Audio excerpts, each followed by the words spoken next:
Hello everyone, welcome back in my channel. तो इस channel पर आपको English short stories, moral stories मिलती रहती हैं, जिसमें कि आप इंग्लिश स्टोरीज़ का हिंदी में मीनिंग देखते हैं, हिंदी में ट्रांसलेशन देखते हैं। इसके साथ ही इसके करेक्ट प्रोनाउंसिएशन और वोकैबुलरीज भी सीखते हैं।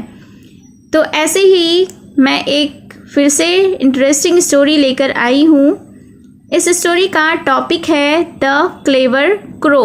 क्लेवर मतलब चालाक, क्रो यानी कि कौवा, चालाक कौवा। बहुत ही ओल्ड स्टोरी है यह। इस स्टोरी को हम लोग फिर से आज जानते हैं, सीखते हैं और पढ़ते हैं।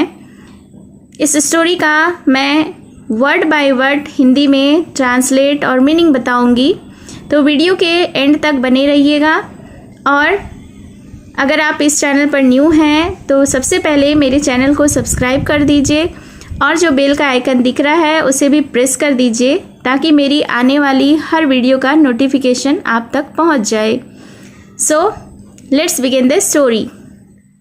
On a hot summer afternoon.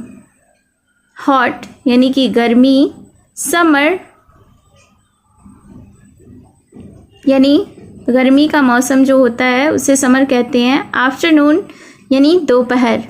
क्या मतलब हुआ इसका कि एक गर्मी की दोपहर, a crow was flying around in search of water. एक कौवा उड़ रहा था, अराउंड यानी चारों तरफ, इन सर्च ऑफ वाटर यानी पानी की तलाश में। He had phloem a few miles in the hot sun. He had flown यानी वह उड़ चुका था, a few miles यानी कुछ मील, in the hot sun यानी गर्मी। hot sun का अर्थ हुआ दोपहर में। He was very tired and thirsty.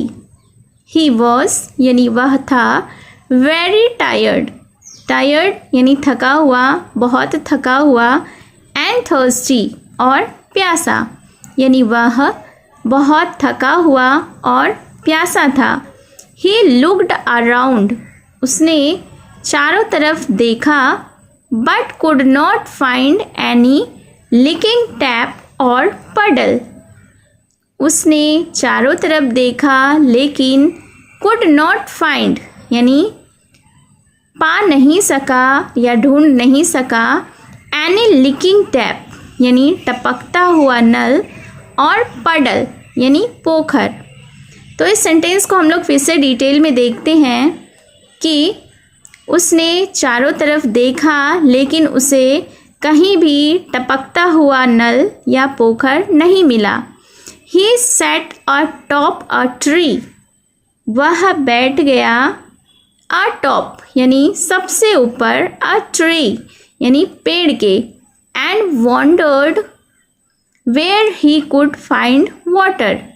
और वॉन्डर्ड यानी तलाश करने लगा कि उसे कहीं भी पानी मिल जाए। इस सेंटेंस को हम लोग फिर से देखते हैं कि वह एक पेड़ के सबसे ऊपरी सिरे पर बैठ गया और वह तलाश करने लगा, देखने लगा कि कहीं भी उसे पानी मिल जाए। सडनली यानी अचानक, ही नोटिस्ड अ पिक्चर। नोटिस यानी ध्यान देना, पिक्चर यानी घड़ा। अचानक उसने देखा, ध्यान दिया कि एक घड़ा था, एंड फ्लू टूवर्ड्स इट और इसकी तरफ वह उड़ा, hoping to find some water यह सोचकर कि उसे कुछ पानी मिल जाएगा। There was some water at the bottom of the picture. उसमें कुछ पानी यानी थोड़ा पानी था, the bottom at the bottom यानी उसके तल में, नीचे में, ऑफ द पिक्चर घड़े के नीचे। But he could not reach it लेकिन वह यहाँ तक या उस तक पहुँच नहीं सका। चूँकि घड़े में बहुत कम पानी था, बिल्कुल उसके तले तक ही था, इसलिए वह पानी तक पहुँच नहीं सका। He looked around, वह चारों तरफ देखा, and saw some pebbles laying in a corner, और उसने क्या देखा? Some pebbles यानी कुछ पत्थर को laying in a corner यानी एक कोने पर पड़ा हुआ था। Suddenly अचानक he had an idea, अचानक उसे एक उपाय सूझा।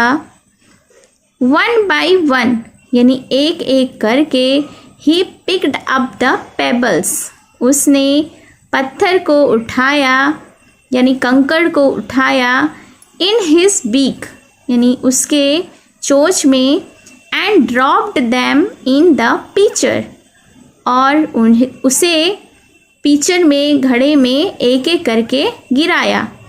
Gradually यानी धीरे धीरे the water began to rise, धीरे धीरे पानी ऊपर आने लगा। When the water reached the brim, जब पानी brim तक यानी किनारा तक पहुंचा, the crow could reach it with his beak, कौआ अपने बीक से अपने चोंच से पानी तक पहुंच सका। He drank it, उसने इसे पिया, and was satisfied, और वह संतुष्ट था। He got his strength back, उसने अपनी ताकत वापस पा ली, and flew away, और उड़ गया। Moral of the story is, where there is a will, there is a way. इस सेंटेंस का अर्थ हुआ, जहाँ चाह वहाँ राह। So this was the story. I hope you have enjoyed this story. आपको ये स्टोरी कैसी लगी कमेंट करके ज़रूर बताएं, और ऐसे ही वीडियोस के लिए मेरे चैनल को सब्सक्राइब कर लीजिए। तो मिलते हैं फिर से एक मोरल और इंटरेस्टिंग वीडियोस के साथ। Till then take care and bye bye.